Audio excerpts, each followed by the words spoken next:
At 21 years old, Shannon Christian and her 23-year-old boyfriend Christopher Newsom were known among their friends for their love of social gatherings and never missed an opportunity to spend time with close friends. That's why their absence from a best friend's birthday party they had planned to attend was particularly alarming. The celebration was taking place in Knoxville, located in the state of Tennessee, United States of America. The young couple not only failed to show up at the event but also completely ceased all attempts at communication, ignoring phone calls and text messages. None of those present at the time realized they were witnessing the beginning of one of the most horrific criminal cases that had ever occurred in this state. Shannon Christian's life began in 1985 in the small Texas town of Nacogdoches, home to approximately 30,000 residents. The girl grew up as the youngest child in the family, with two older brothers, Jason and Chase. Her parents showed special affection for all their children, as the path to parenthood had been extremely difficult for them. Shannon's mother faced significant medical problems that complicated her ability to conceive, and medical specialists expressed doubts about her ability to bear children. The couple went through numerous trials and difficulties before they could become parents, which made them especially cherish every moment with their children. At 12 years old, Shannon moved with her family to the much larger city of Knoxville in Tennessee. This decision was made considering the broader prospects and opportunities that opened up in their new place of residence. The girl continued her development surrounded by family care and the support of numerous friends, while simultaneously receiving her secondary education at a local school. Shannon and her parents shared a special emotional bond, with the closest relationship developing with her mother Deanna. This woman possessed the rare gift of being an attentive listener and could offer balanced, objective advice in difficult life situations, which led not only family members but also friends and acquaintances to regularly seek her counsel. Shannon inherited this capacity for empathy and ability to help people from her mother, which naturally influenced her choice of future profession. After finishing school, she decided to continue her education in college, choosing sociology as her major field of study. Contrary to the common trend among youth of her generation who sought to gain independence from their parental home as quickly as possible, Shannon felt no discomfort living with her parents. Their relationship was so harmonious and close that the girl could easily combine her studies with regular conversations with her mother about new knowledge and impressions. Their talks often took on a deep, confidential nature, during which they discussed plans for the future, including Shannon's dreams of marriage and a large family with 4 children. Despite her comfortable life under her parents' roof, the girl demonstrated a desire for independence and a wish to build her own life path through her own efforts. To achieve financial autonomy while still in the educational process, Shannon took on 2 jobs simultaneously. This happened just a few months before the tragic events. Her hard work allowed her to independently save the necessary amount to purchase a vehicle, a silver SUV, a Toyota 4Runner model. This purchase became a source of special pride for the young woman, a symbol of her industriousness and determination. Hugh Christopher Newsom Jr.'s life journey began in 1983 in Knoxville. His arrival into the world became a true celebration for his parents, who had long awaited this event. Their love for their son was boundless from the first moment of his birth to his last breath. Little Chris was characterized by extraordinary activity and inexhaustible energy, which subsided only when it was time to rest. The boy showed natural abilities in sports, achieving the greatest success in baseball.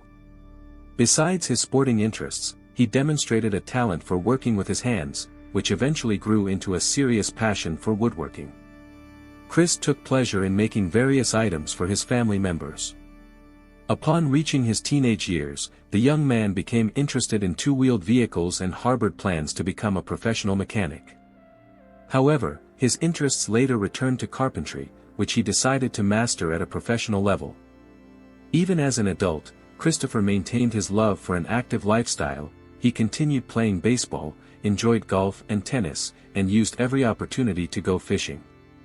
Despite his numerous hobbies, he remained a person with a pleasant character and a kind heart. Chris possessed natural charisma that helped him easily establish contact with new people, while he never forgot about supporting his family and old friends.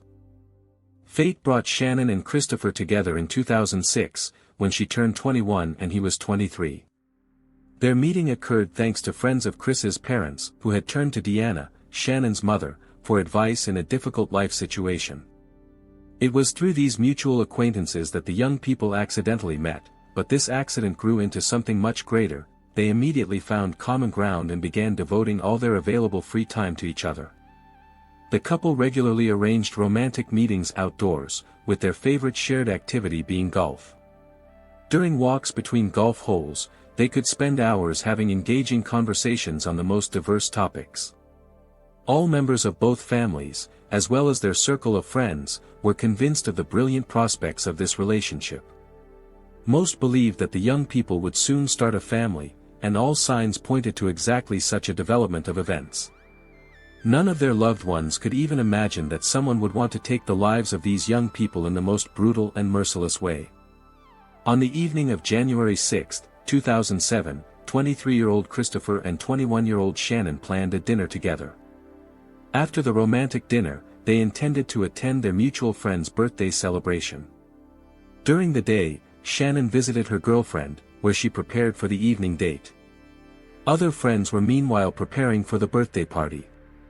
The girl carefully packed the necessary items in her bag and headed to the Washington Ridge apartment complex. She parked her own vehicle in the parking lot near the complex. Around 8 o'clock in the evening, Shannon arrived at the meeting place and positioned herself in the parking lot waiting for her boyfriend to go to dinner together. Christopher was running late because he had to give one of his friends a ride home, which caused slight disappointment in Shannon. When they finally met, there was a brief exchange of somewhat tense remarks between them, but soon they embraced and the tension instantly disappeared. However, the couple never reached their planned destination, and from that moment no one saw them alive again. The young lovers vanished without a trace. The next morning, January 7th, Shannon's mother, Deanna, woke up feeling an oppressive sense of foreboding. Guided by maternal instinct, she immediately went to her daughter's bedroom, where she discovered with horror that the bed remained untouched. Shannon had not returned home the previous night. There were no notes or other indications in the room that could explain the girl's absence. The worried mother repeatedly tried to call her daughter, dialing her number again and again, but each attempt ended with a redirect to voicemail. While checking her own phone, Deanna noticed a series of missed calls from unknown numbers that had come in the previous evening. Having failed in her attempts to establish contact with her daughter, the woman dialed one of the unknown numbers that remained in her phone. Shannon's friend immediately answered the call, and his words only intensified the mother's anxiety. The young man explained that he had called Deanna trying to make sure Shannon was safe. From his words, it became clear that the young couple had not appeared at the birthday party. For both young people, who were always characterized by punctuality and responsibility, such behavior was absolutely uncharacteristic. They never ignored promises to be present at important events. Attempts to contact them by phone also proved fruitless. Concern gripped the missing couple's friends as well. Shannon's close girlfriend returned around 11 o'clock in the evening to the place where they had parted several hours earlier. In the parking lot, she saw the pickup truck belonging to Christopher, but there were no signs of Shannon's car or the young people themselves on the premises. Later, Deanna received a disturbing call from the manager of the company where her daughter worked. The man reported Shannon's absence from her workplace, which prompted the director, concerned by such atypical behavior from his employee, to personally inquire about her condition. This information transformed the mother's concern into genuine terror for her child's fate. Deanna immediately called Christopher's parents, but it turned out they were in the same state of despair. Their son was not answering calls, and his whereabouts remained unknown. United by shared grief, both families decided to immediately notify law enforcement agencies. However, disappointment awaited them at the police station. The authorities informed them that official procedure required waiting a minimum 24-hour period before beginning a missing persons investigation. Law enforcement officers demonstrated a dismissive attitude toward the parents' concerns, suggesting that the young couple had simply gotten carried away partying with friends and lost track of time. The parents persistently tried to convey that such irresponsibility was absolutely uncharacteristic of their children. They always maintained contact and had never before disappeared without warning. However, these arguments did not influence the police's position. Adhering to the formal rule about the 24-hour waiting period, the officers categorically refused to begin any action. Faced with a bureaucratic wall, the families of the missing were forced to independently organize a search operation. They began with a thorough examination of the parking lot, the last reliably known location of Shannon and Chris. However, the inspection of the area yielded no results. Simultaneously, parents and friends launched a massive phone campaign, contacting all possible acquaintances and city services where the missing theoretically could have ended up. Unfortunately, these efforts also brought no success. None of those questioned had seen the young couple. In the afternoon of January 7th, a railroad worker made a gruesome discovery and immediately notified the police. He had stumbled upon human remains in a terrible state near the railroad tracks. The body turned out to be severely burned and had been left on the railroad embankment. The law enforcement officers who arrived at the scene examined the mutilated remains. According to preliminary assessment, these were the remains of a male person, but establishing any other identifying features at the scene proved impossible. When information about the discovery reached the families of the missing, they could not perform identification due to the condition of the remains. Specialized forensic medical examination was required. The relatives continued to nurture hope that their children were alive and did not cease their search efforts. Using technical capabilities, they gained access to the geolocation data of Shannon's mobile device. The information showed that the last signal from her phone came from the Cherry Street area, near a telecommunications tower. This part of the city had a reputation as a criminal hotspot where the young couple objectively had no reason to appear. The area was away from routes to their friends' homes. To get there, it was necessary to travel a distance of approximately 10 kilometers, which excluded the possibility of accidental arrival. These facts gave rise to two main assumptions: either the couple consciously went to the dangerous area with the purpose of purchasing illegal substances, or they were delivered there by force, against their will. On Monday morning, January 8, the parents launched active searches in the mentioned disadvantaged area. They methodically drove through the streets and questioned local residents. Their efforts were crowned with partial success. Shannon's car was discovered in one of the side alleys. Examining the vehicle, relatives noted with alarm that all items that could help with visual identification of the owner had disappeared from the interior. Obviously, this had been done consciously and purposefully. All of the girl's personal belongings were completely absent: decorative stickers on the glass, her favorite stuffed teddy bear, photographs placed on the dashboard. Absolutely everything had been removed. Not even such small items as a phone charger or the girl's personal headphones remained. The driver's seat was adjusted to the extreme rear position so much that the owner physically could not have driven the car, unable to reach the pedals. A pack of cigarettes was found between the front seats, which caused surprise since it was well known that neither Shannon nor Christopher had the habit of smoking. The floor in the pedal area was heavily soiled, which sharply contrasted with the owner's habits. The girl was extremely proud of her car, which had become her first significant independent purchase, and always carefully maintained cleanliness in the interior. The combination of these facts unambiguously indicated the presence of outsiders with ill intentions in the car. It became obvious that something tragic could have happened to the young people. The assumption arose about possible kidnapping for ransom, but no demands from the criminals ever came. The parents urgently transmitted all collected information to law enforcement representatives. Since the required 24 hours had passed since the disappearance, the police finally began an active investigation. Law enforcement officers confiscated Shannon's car along with all items discovered by the relatives of the missing for forensic examination. In parallel, forensic medicine specialists completed a preliminary study of the body found near the railroad track. It was confirmed that the remains belonged to a male person. The experts were shocked by the level of cruelty with which the murder had been committed. Numerous gunshot wounds, marks from blows, and signs of brutal beating were recorded on the head, neck area, and torso. The study also revealed the presence of male biological material inside the victim's body, which indicated sexual assault. The deceased had no footwear. The lower limbs showed traces of blood. The body was wrapped in a blanket covering. Some upper garment like a hoodie was wrapped around the head. After analyzing all available data, forensic medical experts came to the conclusion, before them were the remains of the missing Christopher Newsome. Fire had caused catastrophic damage to the young man's body, destroying the vast majority of forensic traces that could have helped the investigation. Police representatives strongly recommended that the young man's parents refrain from personal presence during the identification procedure.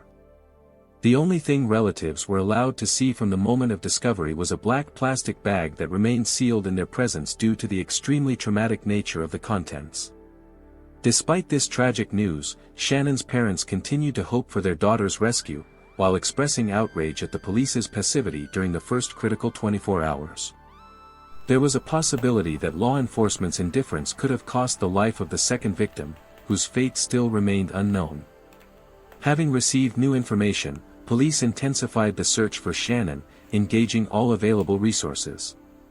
There was a danger that the amateur inspection of the car conducted by relatives could have led to the destruction of important evidence. However, fortune smiled on the investigators. Detectives were lucky to discover a key clue that led them directly to the crime scene. On an envelope found between the car seats was an address, 2316, Chipman Street.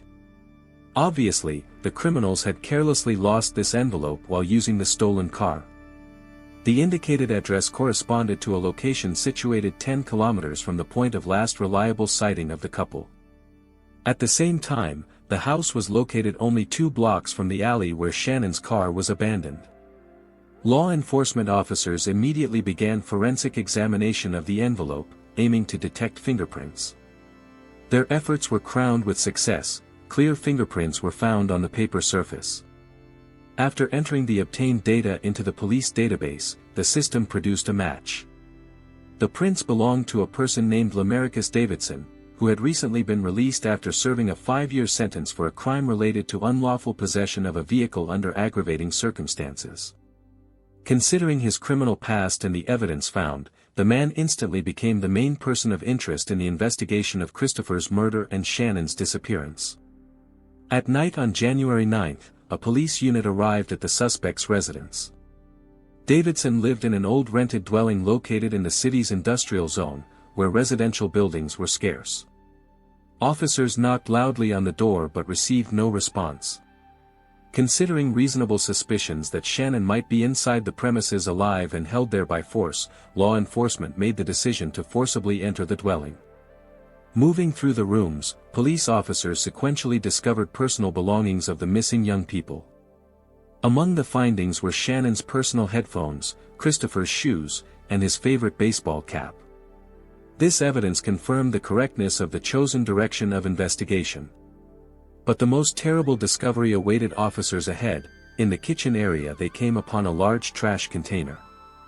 Looking inside, law enforcement officers saw a soiled sheet that concealed a voluminous plastic garbage bag. Upon opening the package contents, officers discovered the lifeless body of 21-year-old Shannon.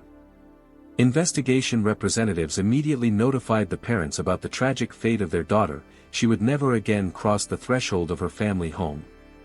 In contrast to the burned remains of the young man, the physical condition of the girl's body allowed for detailed examination. The picture of abuse seen by experienced forensic experts and police detectives caused them genuine shock. The scale of cruelty applied to the defenseless victim exceeded the worst expectations. Of clothing items, only an undershirt remained on the body. The entire body surface was covered with numerous bruises and contusions of various sizes, multiple deep wounds inflicted while alive, and horrific traces of thermal injuries. Forensic examination of the body revealed biological traces of the criminal, remnants of his sexual secretions, genetic material, and fingerprints. Part of the fingerprint evidence matched those recorded on the trash container, plastic bags, and in the interior of the stolen car.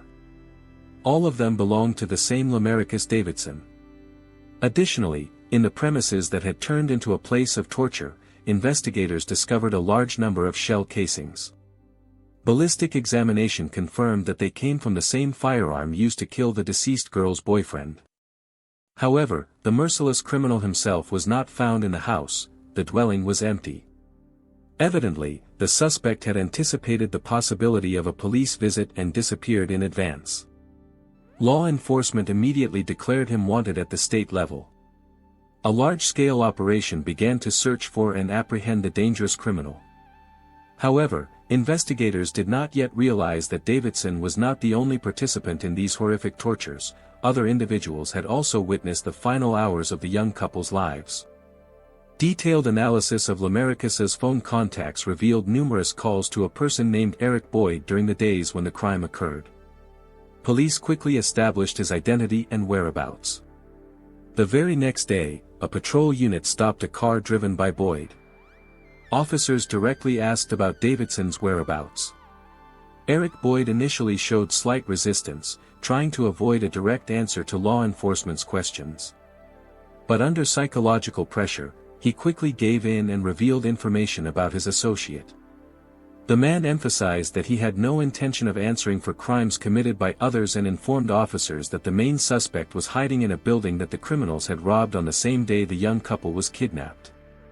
Boyd personally escorted police to one of the abandoned buildings listed on the real estate market. The property was located not far from the main person of interest's residence. Inside the premises, officers discovered chaotically scattered trash bags, remnants of food packaging, clothing items, a mobile phone device, a firearm, and an optical observation device, binoculars. Most importantly, amid this chaos was Lamaricus Davidson himself.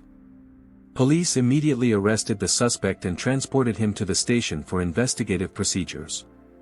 A notable detail was that at the moment of arrest, the detained person was wearing Nike sneakers that belonged to the murdered young man. During interrogation, Davidson made efforts to present himself as an accidental victim of circumstances. The suspect voiced approximately 5 different versions of events that allegedly led to Chris and Shannon appearing at his residence. According to the first version, the young people independently came to his house, but his acquaintances followed them. These individuals allegedly attacked the couple and brutally beat them, while Davidson himself did not want to intervene in the conflict due to the obvious inequality of forces. According to his words, he decided to leave the scene. Davidson claimed he used the girl's vehicle exclusively for a trip to neighboring blocks to sell narcotic substances while the situation calmed down.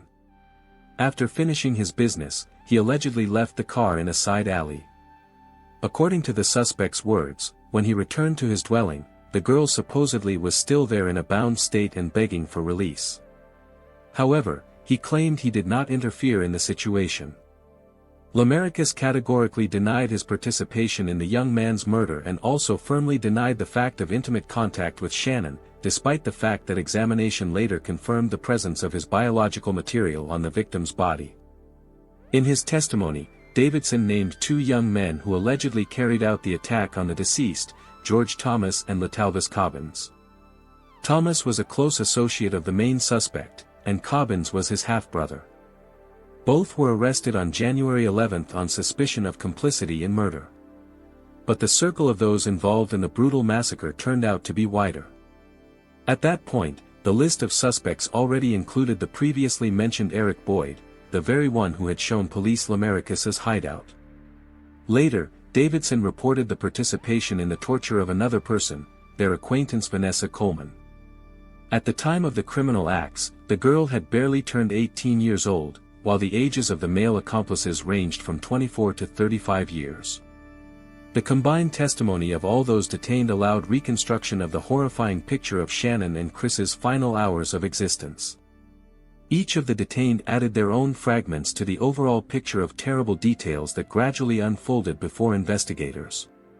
At the same time, all suspects systematically tried to minimize their own participation in the crime, shifting the main responsibility to other participants. The investigation established that the leader of the criminal group was Lamaricus himself. On that fatal evening, he needed a vehicle to fulfill an order for delivering narcotic substances to a client. Through a tragic coincidence, he and an accomplice came across Shannon, who was just talking with her boyfriend in the parking lot. Instead of simply stealing the car, the criminals decided to eliminate potential witnesses, the young couple. Using firearms as a means of intimidation, they seized the vehicle and forcibly delivered the victims to the gang leader's residence, where inhuman suffering awaited the young people. Latalvis insisted on his non-involvement in sexual violence against the victims. However, the results of genetic examination of collected biological samples refuted his claims. Analysis confirmed his participation in raping the girl. The leader of the criminal group repeatedly committed similar acts. The detained girl, participant in the crime, claimed that she herself found herself in the position of a hostage, similar to the victims. According to her words, fear for her own life forced her to simulate cooperation with the criminals and provide assistance in restraining the kidnapped couple, although these actions were repugnant to her. Careful study of genetic samples obtained from all crime participants allowed law enforcement workers to reconstruct the chronology of torture down to the minute, 24 hours of inhuman suffering that ended with the death of 2 innocent young people. Shannon and Chris were bound immediately after kidnapping right in the girl's car interior. The criminals placed them in the back seat of the vehicle and delivered them to the residence of the criminal group's leader. The victims were tied in such a way that independent escape was impossible, and their mouths were gagged with improvised gags to suppress screams for help. The girl was left in the main room of the house, while the young man was moved to an adjacent room. There he was firmly shackled and subjected to multiple acts of sexual violence. Several people participated in these acts simultaneously, but the investigation could not precisely identify each participant.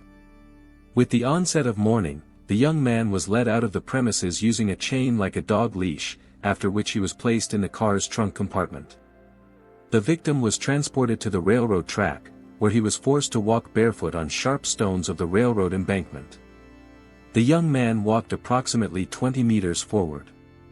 Then the first shot rang out, hitting his back, followed by a second, in the neck area. However, these wounds did not prove lethal for Chris. The third shot became fatal, fired from minimal distance directly into the head after a few seconds. The bullet damaged brain tissue, ending the suffering of an innocent person. After this, the body was doused with fuel liquid and set on fire to destroy most forensic evidence of torture. Meanwhile, Shannon was fighting desperately for her existence in the criminal's leader's residence, completely unaware of the tragic fate of her beloved. After returning from the site of the first murder, the criminals switched their attention to the girl hostage. They subjected her to prolonged beating, resulting in multiple severe skull and brain injuries. Subsequently, the victim was attached to a chair and subjected to repeated acts of group sexual violence. After this, the girl was knocked to the floor surface and they continued to deliver blows to her face, head, and intimate area. Over 48 hours, she was systematically tortured and raped, causing numerous internal tears of the sexual organs. The victims suffered from internal hemorrhaging but remained conscious. After a certain period of time, the crime participants decided to eliminate all evidence of their sadistic actions.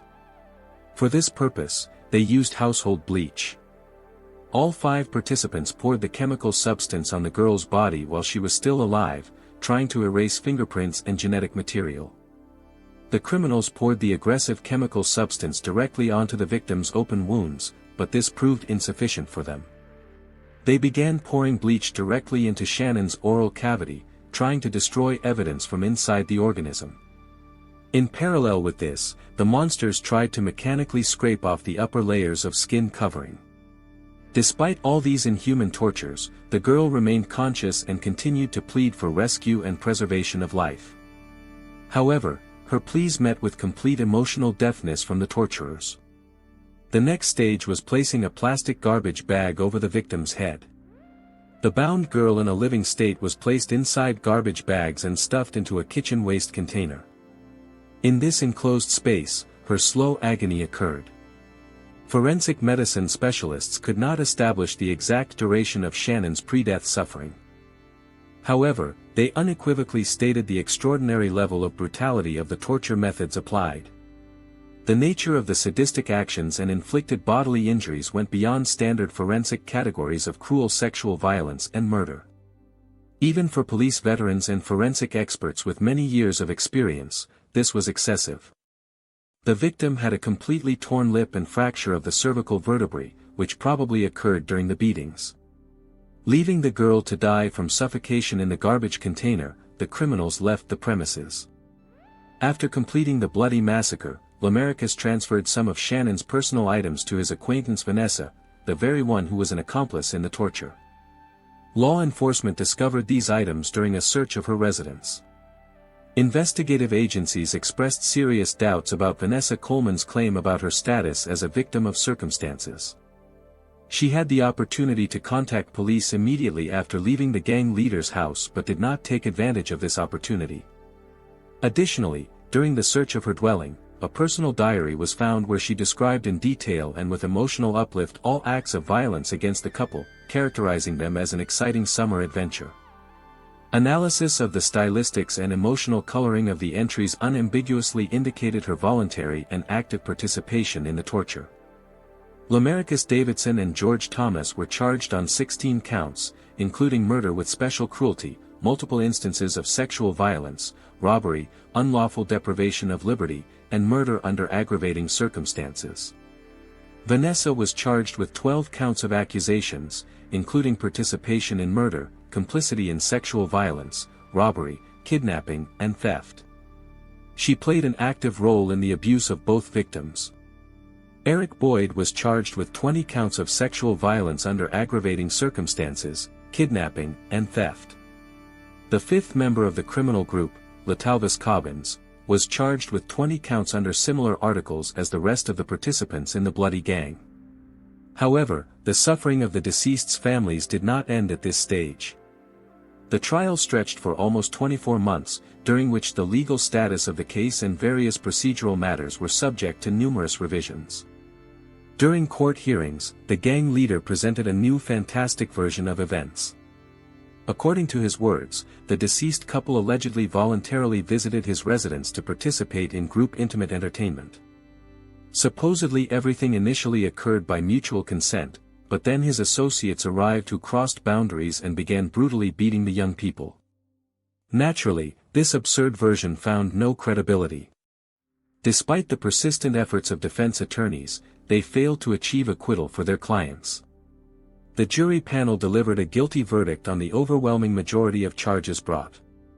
Family members of the deceased insisted on applying the death penalty for these sadists, arguing that the level of atrocities committed could not be described by standard forensic terminology. Adequate legal formulations simply did not exist to characterize their actions. Lamarcus Davidson was found guilty on all counts and sentenced to death with an additional term of 80 years of imprisonment. Eric Boyd, George Thomas, and Latalvis Cobbins received life sentences without the possibility of parole. In 2010, Vanessa was acquitted of first-degree murder charges, but she still received 53 years of imprisonment on other, less serious charges. An unexpected turn occurred when all convicts initiated the procedure for appealing their sentences. In January 2011, Judge Baumgartner announced his resignation and publicly admitted his addiction to psychoactive substances. This called into question the legality of all sentences he had issued, including dozens of other cases. The state Supreme Court ruled, since the sentences of Davidson and Cobbins were based on indisputable genetic evidence, they remain in effect, while the rest were subject to review. As a result of the review, Vanessa was again found guilty on the same charges, but the term of punishment was reduced. From then on, she had to serve 35 years behind bars. George Thomas, initially sentenced to life without parole, received the opportunity to petition for parole after 51 years of imprisonment in exchange for cooperation with the investigation. Vanessa and Thomas continued to file appeals, but all were rejected by judicial authorities. Eric Boyd admitted guilt on 36 new counts and appeared before the court again in 2019. His guilt on almost all episodes was proven by testimony from his accomplice George Thomas. Boyd was sentenced to 2 life terms without parole with additional punishment of 90 years of imprisonment. In 2014, Vanessa formally received the right to petition for parole after serving only 7 years of punishment. Fortunately for justice, all her petitions were rejected. The last such decision was made in 2020, when a special commission ruled that she would not have the right to consideration for early release until 2030. In 2008, the building that became the site of inhuman torture of the young couple was demolished. A memorial complex dedicated to the memory of Shannon and Chris was established on this territory. Sometimes criminals manage to so masterfully conceal evidence of their crimes that it becomes a real puzzle for law enforcement, complicating the understanding of the complete picture of events. Detectives are forced to make extraordinary efforts, which causes investigations to drag on for long periods. Far from always can relatives provide protection, circumstances can turn out catastrophically unfortunate, but sometimes it's precisely those who should be protecting who instead push toward a tragic ending.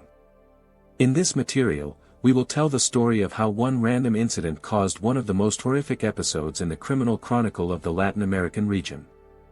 Luisa Fernanda Garces was born in Colombia.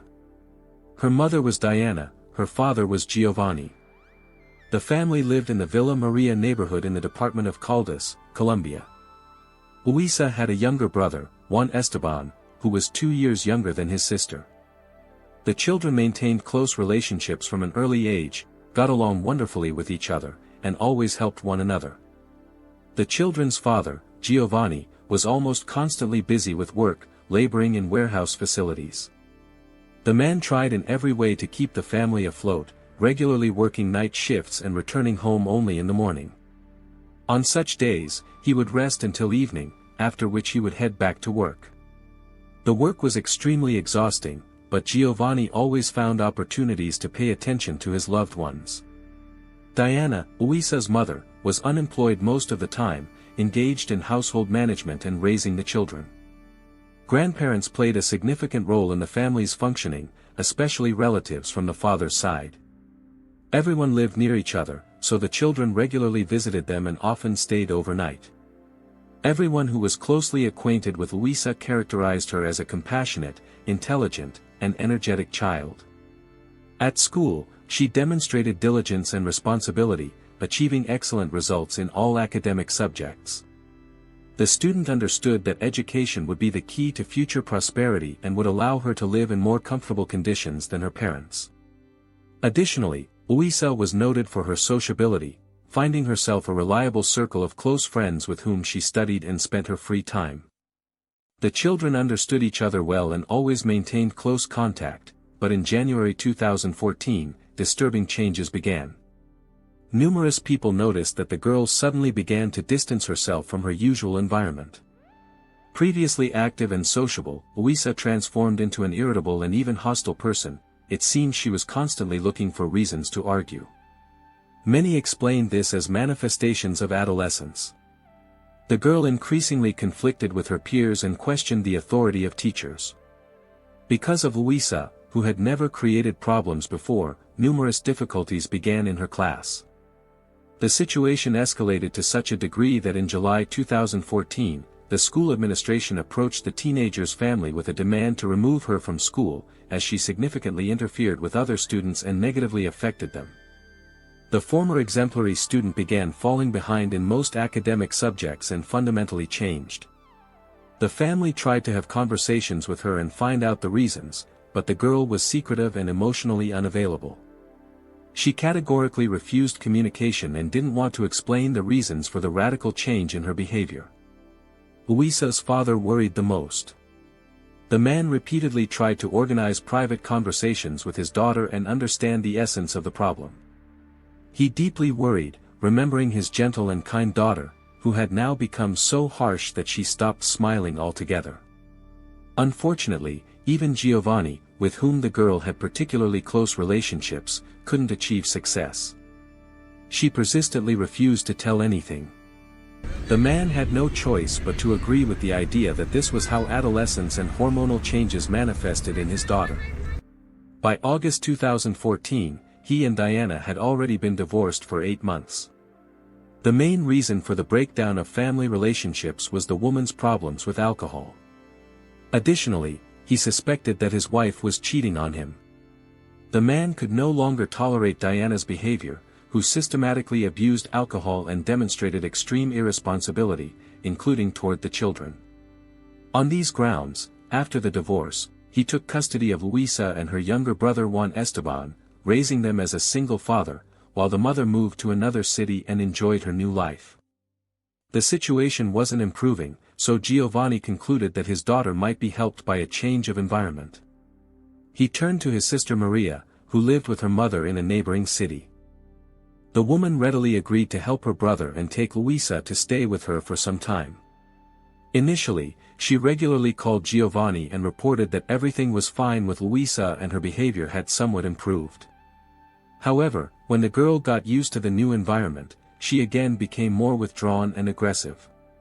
Maria suspected something was wrong, so she turned to social services. A psychologist worked with Luisa and later informed Maria of disturbing information. In his professional opinion, the girl's psychological state corresponded to that of a teenager who had experienced sexual assault. Maria didn't know how to react to such information, so she immediately called her brother and shared the established facts. The man was stunned by the social worker's statement. He didn't want to even suppose that his daughter could have become a victim of assault, but he realized that her behavior really looked very much like it. Luisa's mother, on the contrary, reacted more restrainedly and calmly, but Giovanni deeply worried about his daughter and tried to understand how this could have happened and who might be involved in this situation.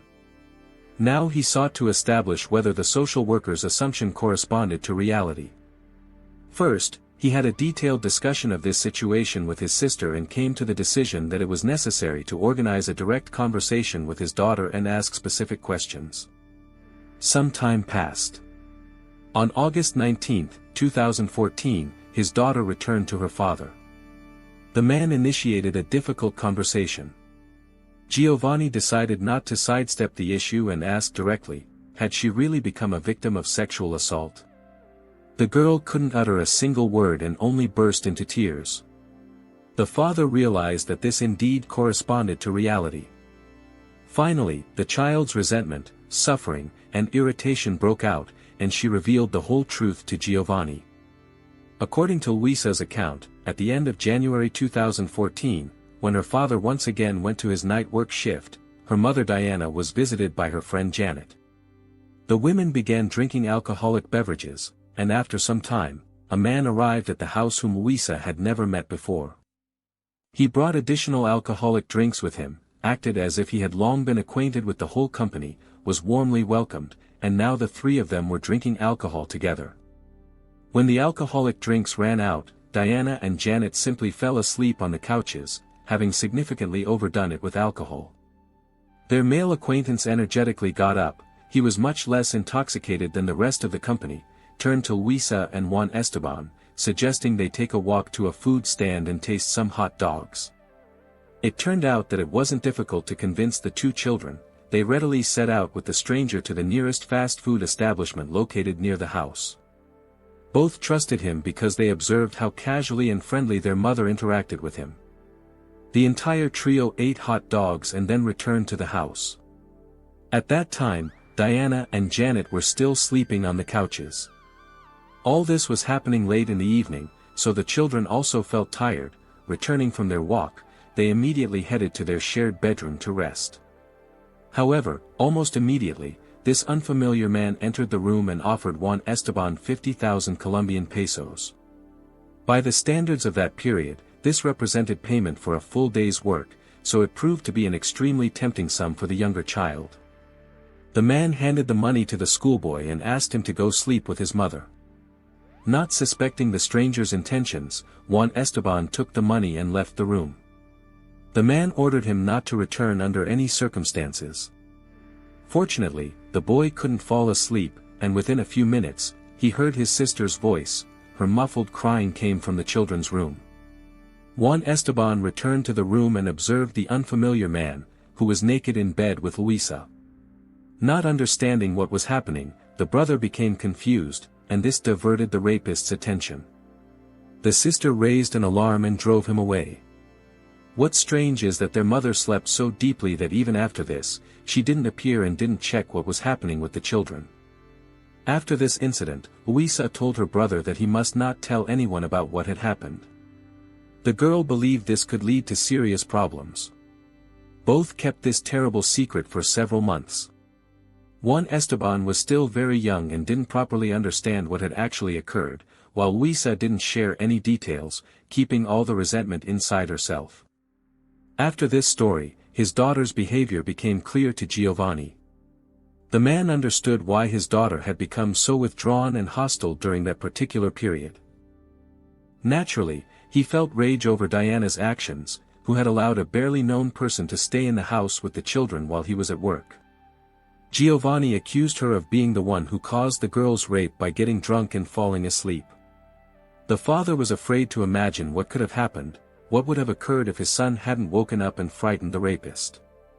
After all, the children had been under the criminal's control all evening and had even left the house with him. At that time, the couple was already divorced. However, Giovanni didn't immediately call Diana and tell her about all the circumstances, also accusing her of what had happened. The woman took a defensive position, claiming she had no idea that something like this could have happened. She insisted that she didn't even know this person's name, since he wasn't her close acquaintance. The whole group had only met a few times, but actually he was Janet's friend. Giovanni understood that his ex-wife was simply protecting the criminal, and for him, this became an even greater shock. Coming to his senses from the shock, the father didn't intend to accept the circumstances, so he took Luisa and went with his daughter for a medical examination. He sought to conduct a medical examination of the girl and officially document the fact of the attack on the child in order to contact law enforcement. For moral support, Giovanni took his father Alfredo with him, who also had particularly close relationships with Luisa. When the elderly man learned about the rape, he was also stunned and shocked, just like the child's father. The men completed all necessary procedures and filed a report with the police, then returned home. Now they awaited news from law enforcement, hoping to bring the criminal to justice as quickly as possible. The very next day, August 20th, 2014, Giovanni went to his usual night shift at the warehouse facilities. When he returned after such nights, he had no energy for anything. Usually he immediately went to sleep. This is what happened that morning as well. He saw his daughter when she was doing her homework. They both talked a little, after which the man announced he was going to rest because he needed to restore his strength. This meant he would wake up around 7 or 8 p.m., no earlier. Luisa was left on her own during this time. Her grandfather or grandmother regularly visited her. Usually, she found activities for herself and didn't leave the house. When he woke up, Giovanni didn't find his daughter. However, he wasn't worried because the girl could have gone to the man's parents, who lived nearby. He himself went to his night shift again. Already at his workplace, he called his father Alfredo. He simply wanted to make sure everything was okay with Luisa, but received the answer that the grandfather hadn't seen his granddaughter. She had visited him in the morning and then returned home. Giovanni felt anxiety. He didn't want to give in to panic, so he contacted all acquaintances and relatives who might have information about Luisa and could tell him where she was, but none of them had seen the girl. Luisa's brother had spent the entire day at his grandfather's. Now the father felt strong concern. He asked for time off from work and together with his parents began searching for his daughter. Giovanni and Alfredo were very worried because they assumed that Luisa was still in danger. The case with the rapist remained unresolved. The teenager's behavior now didn't seem as unexpected as before. On August 21, 2014, after a whole night of fruitless searching, Alfredo and Giovanni again arrived at the police station, but now with the purpose of filing a missing child report. Both men didn't plan to leave the matter unattended. Immediately after filing the report, they prepared announcements and printed many flyers. Photos of Luisa with descriptions and missing person notices were immediately posted throughout the city in hopes that this would help obtain information. That same day, several phone calls came in from witnesses. People claimed they had spotted Luisa. They named other towns, stated that she was either wandering the streets or was in the company of several men. All this sounded alarming but provided hope. Unfortunately, checking the information yielded no results. Giovanni became increasingly restless. He couldn't even properly rest or eat, worrying that something terrible had happened to his daughter. Law enforcement workers also didn't remain idle. Having received the appeal, they immediately began searching for Luisa. Investigators treated the circumstances extremely seriously, especially considering the rape report. All this didn't look like an ordinary coincidence. The girl had visited a medical facility the day before the attack, where the fact of rape was confirmed. Learning about this, the criminal might have tried to eliminate the witness so she couldn't give testimony against him in court. But how could the perpetrator have learned about everything so quickly? Unfortunately, no one had information about where this person lived or what his name was. There was extremely little information about the rapist. However, there were several people who could tell more. Police turned to Diana's friend Janet. She informed detectives that at the beginning of January, she and Diana were drinking beer after their work shift. Suddenly, the woman received a call from an unknown number. But when she picked up the receiver, she immediately calmed down because she recognized the familiar voice of some hairdresser. This was a young man she had met approximately 7 years before these events.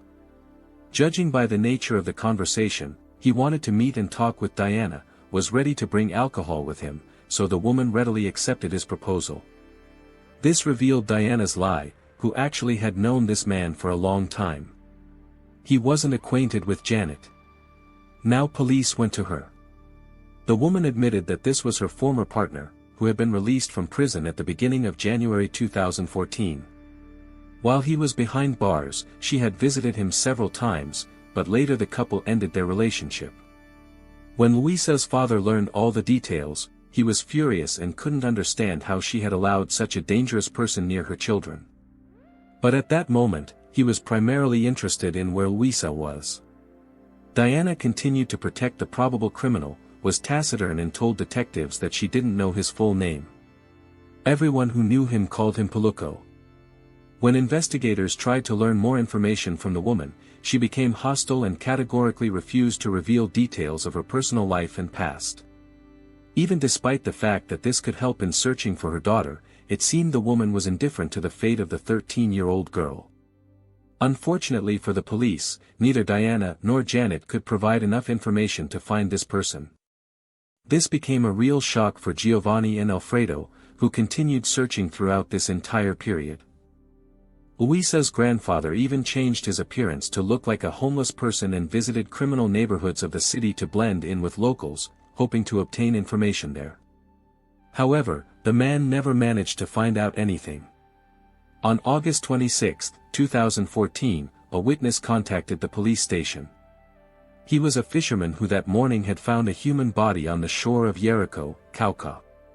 When investigators arrived at the scene, they discovered a damaged body that was scattered over a large area. It appeared that wild animals had found it first.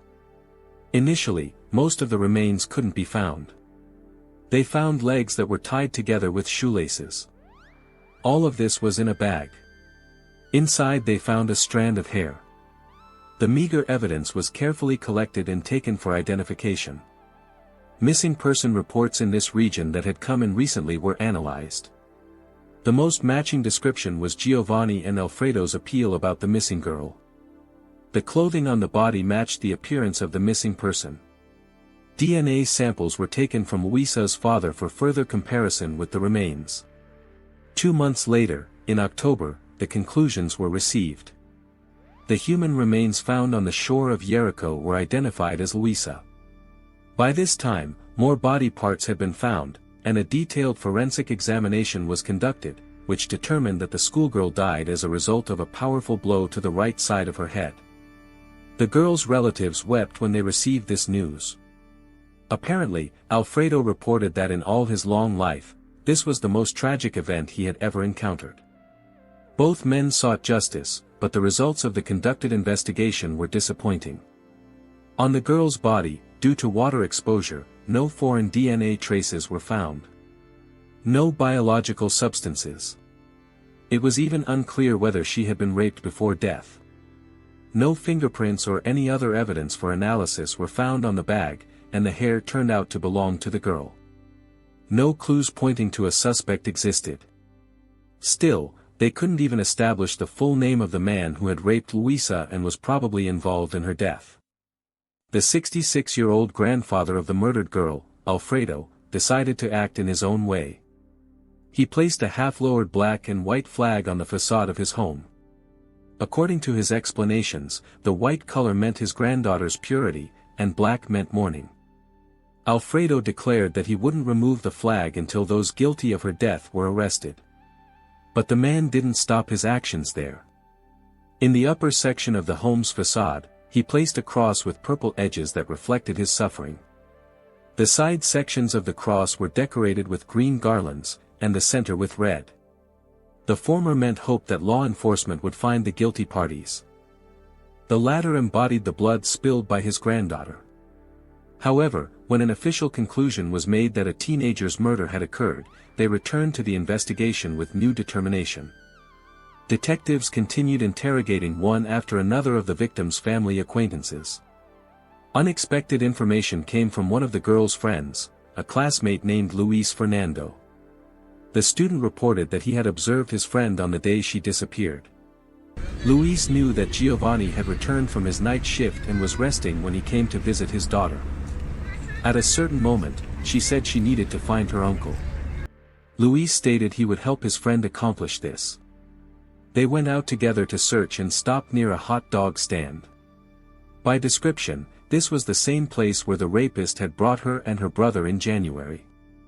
After the classmate's statement, police went to the hot dog stand and spoke with the vendor named John Ords. The man reluctantly engaged in dialogue but remembered Luisa and her friend who had visited him several months earlier.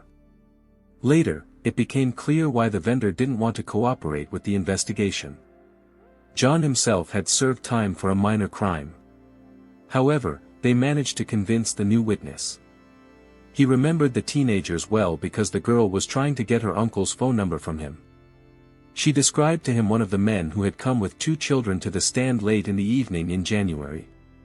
Of course, this was about the walk before Luisa's rape. As it turned out, he remembered this story and knew that man because he had sold him his old motorcycle. He even still had his phone number. John dictated the number to Luisa. She called and arranged to meet with him.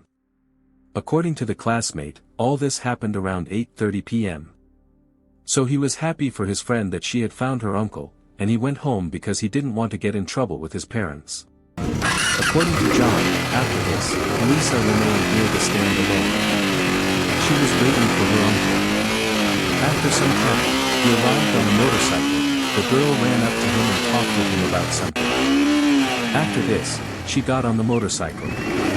Both drove off in an unknown direction. According to John, a few days later he saw Luisa's image on a missing person notice. But only now did he connect all these events. Investigators were stunned that so many people knew who they were talking about, but no one could even fully name the suspect. At the same time, people from the mysterious stranger's closest circle generally talked about him very reluctantly. As if they were afraid of something.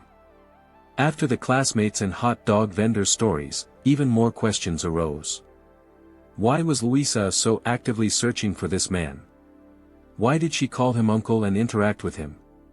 Why did she go with a dangerous person? All this sounded absurd. Another important feature added confusion. Luis Fernando claimed he left his friend near the hot dog stand at 8:30 p.m. John said she met with this unknown man on a motorcycle at 7:45 p.m. Who was lying or mistaken remained a mystery. In any case, it was necessary to obtain this person's name. Police again returned to analyzing the information they possessed. Since Luisa's mother claimed she had visited this person in prison, an opportunity arose to track these visits. They decided to check this direction, but researching the archives took even more time. In December 2014, detectives established that Diana had visited Gabriel Jaime Sepulveda. At that time, he was 43 years old. After studying the main suspect's past, they managed to establish why everyone said they didn't know who they were talking about. Starting from 1995, he had been a repeat offender, committing various crimes, the most brutal of which turned out to be the murder of a university student in Bogotá. Additionally, there were robberies, assaults, accusations of domestic violence, illegal weapons possession, prison escape, as well as several episodes for which his guilt couldn't be established. Overall, Peluco had been arrested 13 times and tried 8 times. He was released for murder at the very end of 2013. At the same time, he had many women and 3 children.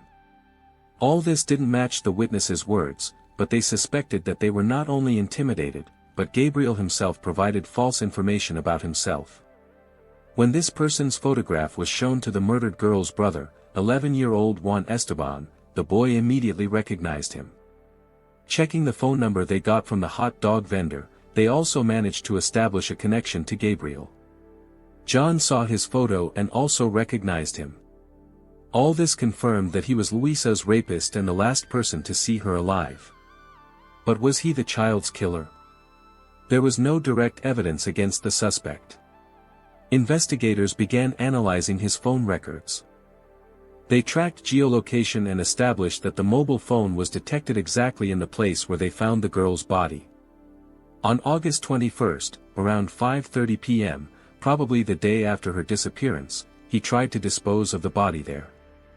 Finally, an arrest warrant was issued for Gabriel, but when police tried to find him, this proved more difficult than initially seemed. Information about the criminal was extremely limited. He wasn't found at known addresses. It was known that he worked as an assistant worker in a cafe in the countryside. But even there, workers provided no valuable information. The mobile phone that the hot dog vendor had provided was also turned off. However, they didn't have to wait long. In May 2015, Gabriel was arrested when he appeared for another hearing on one of his numerous crimes. Now 2 points were added to the list: rape of an underage girl and her murder. He faced 33 to 50 years in prison. Not surprisingly, Gabriel refused to admit guilt in Luisa's death. This delayed the court process because the prosecution planned to gather as much evidence as possible, even if indirect. The lawyer made a large contribution to the delay as well. In total, they managed to delay hearings for 2 years. Throughout this entire period, the defense made efforts to present Gabriel as a victim of police arbitrariness. There really was no direct evidence of his involvement in the murder. Therefore, lawyers tried to present him as a scapegoat whom police focused on because there were no other leads. Gabriel never showed remorse for committed crimes, didn't confess, but made efforts to avoid punishment. The man tried to prove that he wasn't even in the city during Luisa's disappearance. At the same time, he presented his victim's mother as a sex worker whose services he regularly used. This is how he explained his appearance in the house in January 2014, but denied that he had molested the girl. The key prosecution witness became hot dog vendor John, who had seen Gabriel leave with Luisa on a motorcycle. Unfortunately, the witness didn't appear in court. According to his mother, John had found a new job and moved. But it was believed this happened due to pressure from Gabriel and threats. He simply refused to testify against the criminal. Police managed to establish that he had served time and had once been Gabriel's cellmate. Therefore, he knew his cruel nature well and simply feared for his life. Other prisoners also feared Gabriel, who claimed in prison that he was a sorcerer and used black magic. The hearings began. The prosecution argued that Gabriel had deceived the girl and taken her to the shores of Jericho. The man became enraged with her when he learned that her father had filed a report against him with police. There he smashed her skull, tied her legs with shoelaces, and threw her into the water. After which he disappeared from the scene. Testimony and the defendant's mobile phone data were provided as confirmation. As a result of the trial, the killer was sentenced to 46 years in prison for murder. 2 years later, 9 years were added to this sentence for rape. Despite the fact that the girl's family achieved justice, many questions remained unanswered. After all, the criminal never confessed. Why did she call Gabriel uncle? Why did she so readily meet with him and go with the man on a motorcycle? Police assumed that the girl wanted to meet with him to inform him that they had filed a report against him with police. Probably, she didn't fully realize how risky this could be. After these events, Giovanni still believed that not all the guilty parties had answered for the crime. He blamed his ex-wife for the suffering his daughter experienced, as well as for her death. But it seemed the woman simply wasn't bothered by any of this. Although many condemned Diana for her negligence, which cost the girl her life. The woman was never held accountable. This case remains one of the most tragic examples of how parental negligence and criminal predation can destroy an innocent life. While justice was ultimately served with Gabriel's conviction, the preventable nature of this crime continues to haunt all those involved. It is commonly believed that being in crowded places guarantees a higher level of safety and significantly reduces the risk of becoming a victim of a criminal attack. Statistics support this thesis, but nothing can prevent a criminal from insidiously luring their victim to a deserted place in order to carry out their terrible intentions. The story in question happened in the small Italian town of Andria. This town, where about 100,000 people live, is famous for its rich historical heritage. The main attraction for travelers in the town is rightfully considered the ancient castle of Castel del Monte. Near this architectural monument lived the Monsi family. The couple was raising their only daughter, 8-year-old Gracella, who was a long-awaited and infinitely desired addition to the family. The Monsi family belonged to a cohort of enterprising businessmen who focused on meeting the needs of numerous tourists. About 10 years ago, they opened their own outdoor outlet where they sold nuts, dried fruits and other snacks. Their shop was located in an extremely advantageous place, not far from the main entrance to the castle, so the business brought a good income. Despite her young age, little Gracella often helped her parents with work. From an early age, the girl joined the family business, which greatly pleased her relatives. The older members of the family worked at one of the central tourist locations of the city, where there was a continuous flow of visitors, which was sometimes difficult to handle. The child's help became invaluable, and Gracella herself loved feeling part of the joint business. The girl was distinguished by a sociable disposition and cheerfulness, so she was remembered by many buyers who often visited the Monsi shop. August 19, 2000 turned out to be an ordinary Saturday, when the tourist flow reached its peak. For the Monsi family, working on weekends was more the norm than the exception. On such days, Gracella's grandfather usually stayed behind the counter. The girl willingly kept him company, helping with small errands. After all, an endless human stream was heading towards the castle, so it seemed unreal to leave the outlet even for a moment. Around 7 in the evening, the elderly man asked his granddaughter for a favor. Tired after a whole day, he turned to Gracella with a request to go to the fountain to fill a small bottle with water. The girl gladly agreed and set off in the indicated direction. It would take no more than 5 minutes to walk to the destination, but for some reason Gracella was delayed, which immediately caused concern for her grandfather. Leaving the shop unattended was not convenient, so the man reassured himself with the thought that his granddaughter had probably just met someone she knew. Surely they got into a conversation, that's why the girl was delayed on the way back. But when more than 20 minutes passed and Gracella still did not appear, her grandfather realized that something was wrong.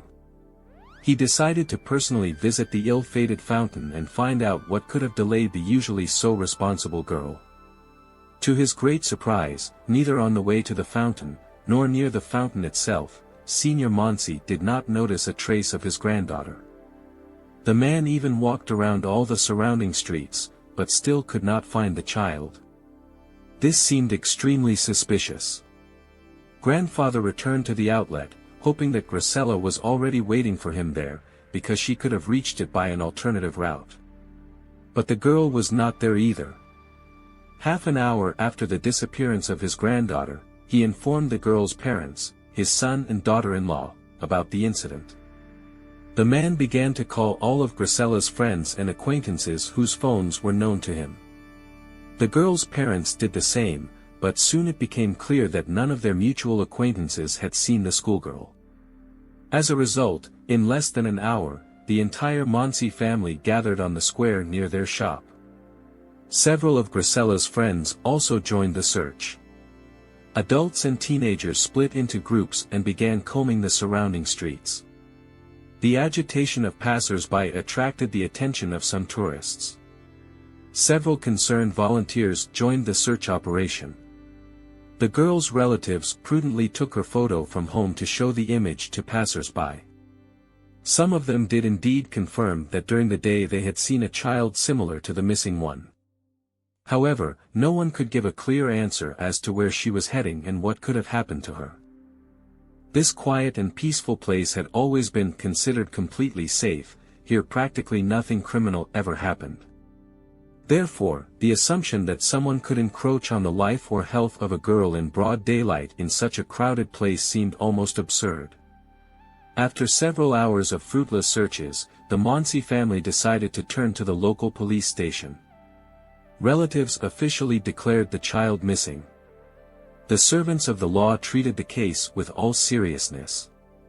Thus, the Carabinieri joined the search for the missing schoolgirl. A few hours after the incident, a policeman who was patrolling the streets with one of the volunteer detachments was approached by an eyewitness. The man reported that he heard an alarming child's scream coming from the Forest Park area located on the outskirts of Castel del Monte. Two policemen went in the indicated direction and noticed plumes of smoke rising from somewhere in the central part of the park. At first they did not associate what they saw with the girl's disappearance, but decided to check what exactly was happening. It was necessary to find out the nature of the ignition and, if necessary, call the firefighters. However, the closer the law enforcement officers approached the source of the fire, the stronger the specific smell of burnt flesh became. And some 10 meters from the fire, the Carabinieri realized that it did not at all resemble an ordinary bonfire. Coming close, the policeman saw that dry branches and leaves were thrown into the fire. And under them something terribly similar to a charred human body was visible. The most terrible thing was the realization that, according to its dimensions, the disfigured remains belonged to a child, and the fragments of clothing on them exactly corresponded to the description of the missing schoolgirl's outfit. The guardians of the law had almost no doubt. In front of them was the lifeless body of the unfortunate Grisella. The flames at that moment had almost burned out, finally destroying all signs of life. Law enforcement immediately began a thorough examination of the area adjacent to the fire. Soon they managed to find several burnt fragments of children's clothing, as well as a lighter, which probably served as a tool for lighting the fire. Unfortunately, nothing else that could shed light on the identity of the criminals was found. The police had high hopes for footage from surveillance cameras installed near the castle. However, it took some time for the investigators to get access to them. Meanwhile, the forensic expert confirmed the worst fears of the detectives: the mutilated body belonged to the missing Grisella Monsey. The autopsy findings could provide comprehensive answers to most questions from both investigators and the girl's relatives, who were exhausted by the unknown. Despite the extremely unsatisfactory condition of the remains, the specialist unequivocally established, the child was killed and the corpse was deliberately burned. The chilling details of this heinous crime spread rapidly through the media. The very next day after the tragedy, journalists literally besieged the Monsey family. When the parents were informed of the terrible news, they initially refused to believe that it was their Grisella. This brazen act of unmotivated cruelty seemed so shocking that it stunned the entire district.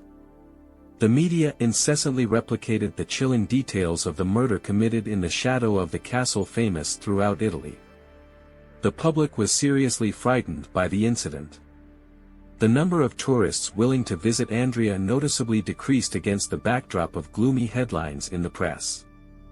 Guests began to perceive the city as dangerous and avoided its historical monuments in every possible way. All this dealt a tangible blow to the hospitality industry, which fed most of the local population. However, the investigators did not waste time. From the very beginning of the investigation, the police showed great zeal. The main version they adhered to was that the girl was attacked by a rapist. The inhuman lured the child far from busy tourist trails, raped, and then burned her alive to destroy traces of the crime. It is clear that in the life of an 8-year-old girl there could hardly be such dangerous enemies. So, first of all, representatives of the older generation fell under suspicion. Law enforcement officers worked out several versions at once. First of all, they turned their close attention to previously convicted perverts who liked to attack juvenile victims and could have ended up in the vicinity of Andrea at about the time the crime was committed. However, the further the investigation progressed, the less likely this direction seemed. The investigators carefully analyzed even the tourist flows, assuming that the killer could be a traveler who was looking for a random prey. Unfortunately, this version also gradually lost relevance. Instead, the more detectives talked with witnesses, friends and acquaintances of the Monsi family, the more often the name of Pasquale Altatore was heard. Everyone in the district knew this 20-year-old young man. He illegally worked as a parking attendant on the very street where Gracella's parents' outlet was located. Many Andrians noticed that since little Monsi began to help her family with the shop, Pasquale did not take his strange gaze off her. Something alarming was heard in the way he looked at the girl. This nuance alarmed several caring citizens at once, so they told the police about their observations. When the investigators talked with Pasquale's friends, they only confirmed the worst fears. Some even jokingly said that the 20-year-old guy had fallen head over heels in love with the 8-year-old girl. But after the tragedy, such statements took on an ominous sound. The suspicion gradually strengthened that Altatore was a perverted predator who had massacred a small victim because of an unhealthy obsession. However, Pasquale's relatives categorically denied such a possibility. He came from a decent family and had never had any problems with the law before. At least, until that fateful evening near Castel del Monte. However, ignoring the assurances of relatives, Altatore became the main suspect as soon as the detectives met with him personally. And the longer the communication lasted, the more their doubts were strengthened. Pasquale was wearing a dirty t-shirt with suspicious brown stains, as if from blood. His face was decorated with scratches, obvious traces of a fight. Although the abrasions were not deep, the investigators quite allowed that they could have been left by small children's hands. Of course, the young man himself denied any involvement in the attack on the girl in every possible way. But the more detectives talked to him, the more often and significantly his version of events changed. It took no more than a few hours from the moment of detention, as Pasquale began to break down. The last doubts among the police were dispelled and the suspect inadvertently blurted out about the incredible beauty of 8-year-old Gracella. For a representative of his age category, it sounded extremely alarming. In addition, a lot of contradictions had accumulated in the testimony of the probable killer. It seemed that the guy was hiding something from justice. According to one of the versions voiced by Pasquale, he was just walking in the park and accidentally came across a child's body engulfed in flames. Frightened, he fled from the scene, and only then the police appeared there. Later, the detainee supplemented his story with new details. Allegedly, he noticed Gracella on the way to the fountain, where she was heading to get water. He greeted the girl, who was not at all afraid of him, because she had often seen him before. At least, until that moment, the guy had always behaved adequately and did not arouse suspicion. According to Pasquale, he told the little one about the puppies that a dog had given birth to in the forest nearby, and offered to look at them. Finally, when the investigators managed to break the suspect, he admitted, in fact, he lured Gracella into the trees, and then set fire to the body in order to get rid of traces of the crime. But Pasquale continued to insist, he supposedly did not intend to rape the child, but only wanted to play some kind of perverted game that got out of control. All these chilling revelations were picked up and savored by the media, adding their own assumptions and unverified details to them. Such information garbage only added additional confusion, because the real motive of the killer still remained a mystery. Despite all these numerous and contradictory testimonies, the story of Pasquale Altatore was far from over. The police wanted to hear his true version of events. There were still many obvious gaps and outright lies in the detainee's story that did not correspond to the evidence collected by the investigation. Pasquale provided the Carabinieri with a certain chronology and other valuable information, but continued to evade many questions directly related to the process of the attack and the motives for the crime. It was established that the ignition occurred at about 10 p.m., while the girl disappeared around 7 p.m. What happened during these 3 hours? The main motive for burning the body, according to Altatore, was human voices that he heard nearby. The young man was sure, it was a search group looking for the missing Gracella, so he was afraid of responsibility. But the most terrible fragment of his confessions was information that echoed the conclusion of the forensic expert: the little victim could have been still alive and conscious when the flames broke out. The investigators relentlessly pushed the interrogated. They were puzzled by the fact that despite all the cruelty and scale of the crime, only a few minor scratches were found on Pasquale's body. Is it really possible that he was able to cope with the resistance of a frightened child on his own? Gradually, suspicions were strengthened that Altatore did not act alone, but enlisted the help of accomplices. It was decided to conduct a second interrogation. And now finally the suspect cracked, expressing a desire to cooperate with law enforcement. Allegedly, he wanted to tell the whole truth, which he had previously hidden out of fear. So, according to Pasquale, he lured Gracella into the forest not at all in order to rape or mock her alone. In fact, he was prompted to do all this by a company of 4 young men aged 18 to 20. At the appointed time, Giuseppe Padilla, Vincenzo Caratella, Domenica Margata and Michele Zagaria were already waiting among the trees. Altatore insisted that no one had any sexual violence in mind. He just had the misfortune to lose an argument with these guys. So he had to pay off. His friends allegedly demanded to lure a little girl into their lair. As soon as Gracella found herself in the designated place, all 4 pounced on her. For several hours in a row they mocked the child, not allowing her to leave the forest. They threatened with a brutal reprisal if the hostage began to scream or call for help. But then the kidnappers heard alarming sounds. Someone was actively looking for the missing schoolgirl nearby. Frightened by possible problems with the law, the young men decided to burn Gracella alive. However, they did not have any means of ignition with them. No one volunteered to go for gasoline to the nearest gas station, because it would take a long time. Then they simply beat the girl to unconsciousness, and then tried to set fire to her clothes. But that, obviously, was not enough. Suddenly the victim regained consciousness and screamed. This was the last straw. The kidnappers pounced on Gracella with renewed force, and beat her until she no longer moved. Then they threw fallen leaves over the motionless body, trying to start the burning again with the help of an ordinary lighter. This time the plan worked. The fire quickly engulfed the dead flesh. All the participants in this bloody action were from 18 to 20 years old. According to available information, the young men came from quite decent families, did not belong to marginal circles. That is why their act seemed so horrible and illogical. People who had to communicate with the guys more closely described them as calm and adequate young men who had never been noticed for sadistic tendencies or an inclination for crime. Only one of the entire company had minor problems with the law due to theft. But the atrocity they committed with Gracella did not fit into the head.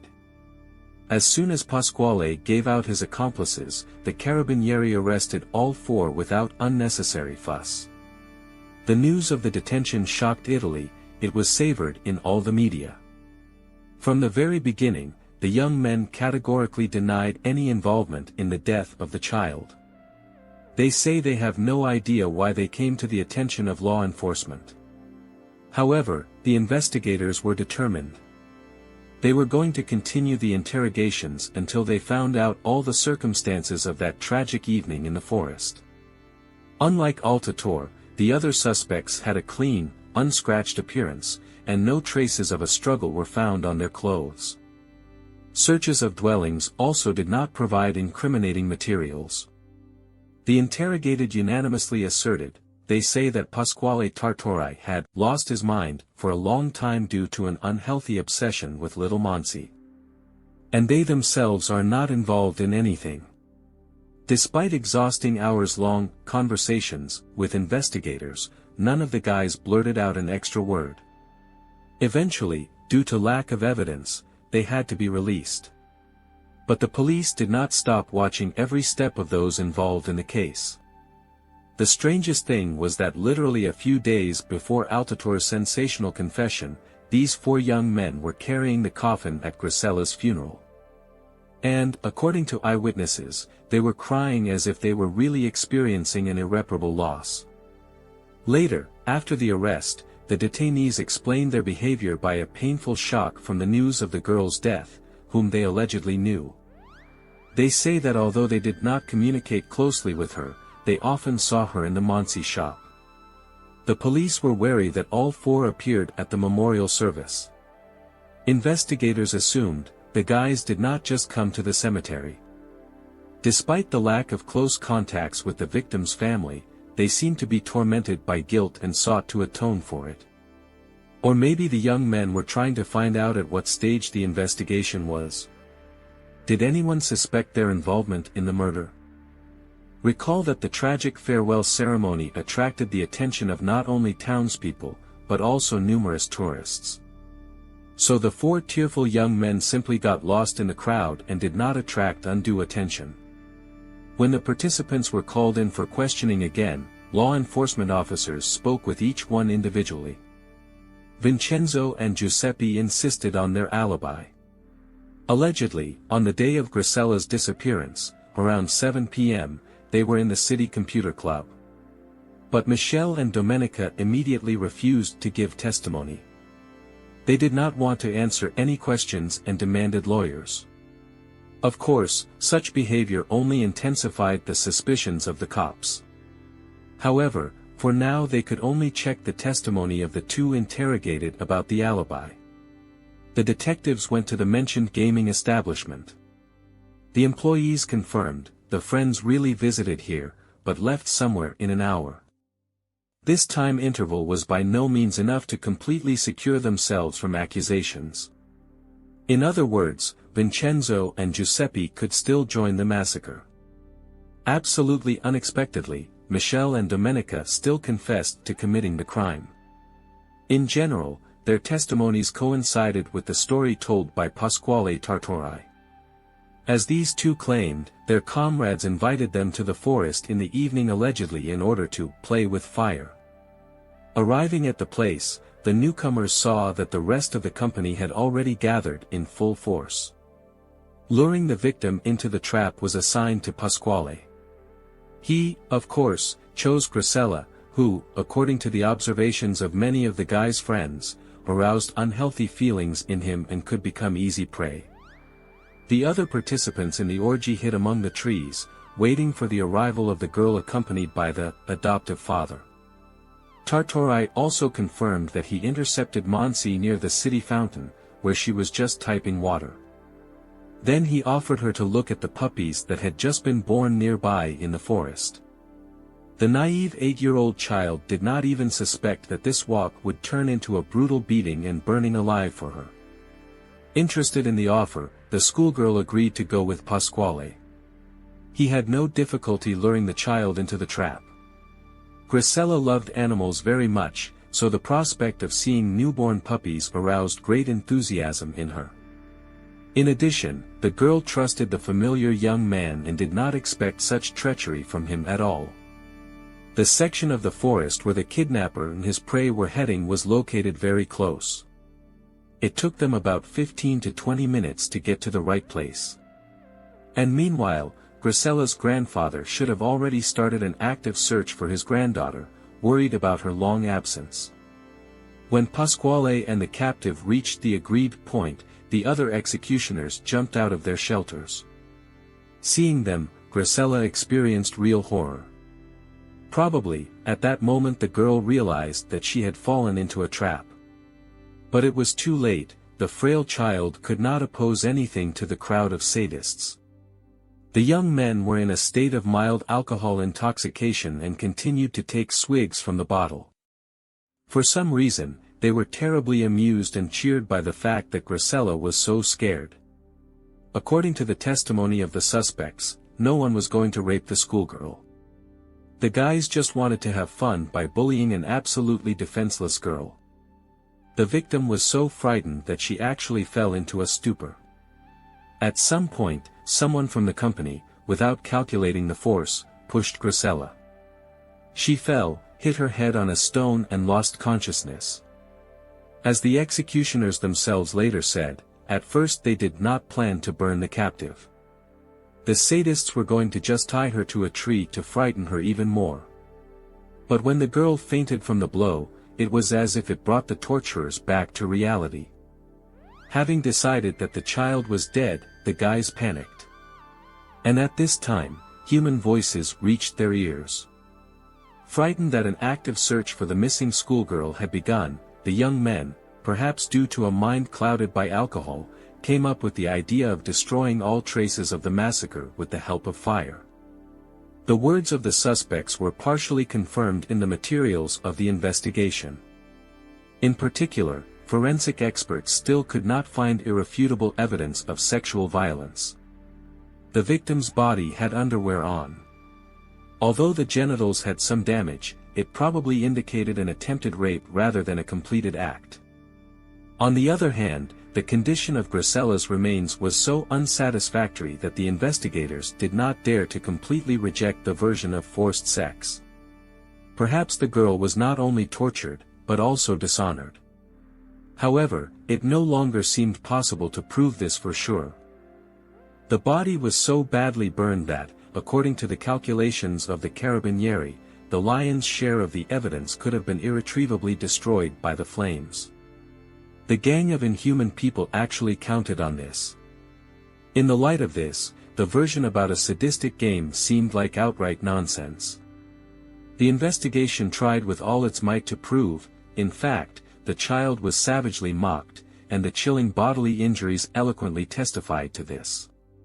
But the detainees still continued to insist on the accidental nature of the tragedy. In the end, the court had to decide the final fate of the young killers. Two members of the gang, Vincenzo and Giuseppe, did not admit their guilt until the end. They claimed that they just came to the forest at the invitation of Tartari. They say they had no idea what was behind the words about the game with fire, and therefore were shocked by what they saw. According to them, both quickly left, because they did not want to take part in this outrage. But even these two could not imagine how that dangerous fun would end. And they were simply afraid to contact the police, either for fear of revenge from their accomplices, or because of unwillingness to have problems with the law if the investigation proved their complicity. Despite all the contradictions in the testimony of those involved, according to the results of the trial, Pasquale Tartari received the least term. He was sentenced to 30 years in prison, and there were two main reasons for this. Firstly, of all the defendants, only Altatore willingly cooperated with the investigation, and his confession played a key role. Secondly, numerous examinations indicated that it was Pasquale who was least involved in burning Gracella's body. Although the young man actively participated in the previous bullying of the victim, the investigators were convinced the fire was set by others. Therefore, the rest of the criminal four faced a much more severe punishment. Found guilty of kidnapping, intentional murder under aggravating circumstances and especially cruel treatment of a child, they were sentenced to the most severe measure of punishment possible, life imprisonment in a solitary cell. Thus, the inhuman people had to spend the rest of their lives behind bars, and without the right to contact other convicts. A gloomy atmosphere reigned in the courtroom when the verdict in the case of the brutal murder of little Gracella Monsi was finally announced. Her mother could not withstand the emotional stress and fainted right on the spectators' bench. Her husband rushed to give her first aid, while the relatives of the convicts tried in vain to calm and support each other. The relatives of the tortured girl believed that the punishment fully corresponded to the gravity of the crime. The only exception was Pasquale Tartori, whose term of imprisonment seemed too mild to them. In the opinion of Gracella's parents, Altatore's guilt was the greatest, because it was he who lured the child into the forest, dooming her to a terrible death. Vincenzo Caratella and Giuseppe Padilla reacted most sharply to the harsh verdict. They continued to insist on their complete innocence, doing it so passionately that, in the end, they managed to find a support group among caring citizens. But even this did not help the young men to appeal the decision of Themis. 8 years have passed since the moment of the tragedy. 27-year-old Vincenzo Caratella, driven to despair and, perhaps, tormented by remorse, decided on a radical step. While behind bars, he managed to inconspicuously bring a bathrobe cord to his cell. It was on it that the convict ended his life. Gracella Monsi's name is still remembered in Italy. Near the Castel del Monte Castle, not far from the place of her death, a modest tombstone was installed with a photograph of the girl and a brief account of her sad story. Local residents and tourists often leave lit candles and children's toys there. Of course, family members and friends of the deceased visit this memorial site most often. That's all for now. Please share your thoughts in the comments below. Give this video a thumbs up and be sure to subscribe to my channel so you don't miss any future content. Take care and goodbye.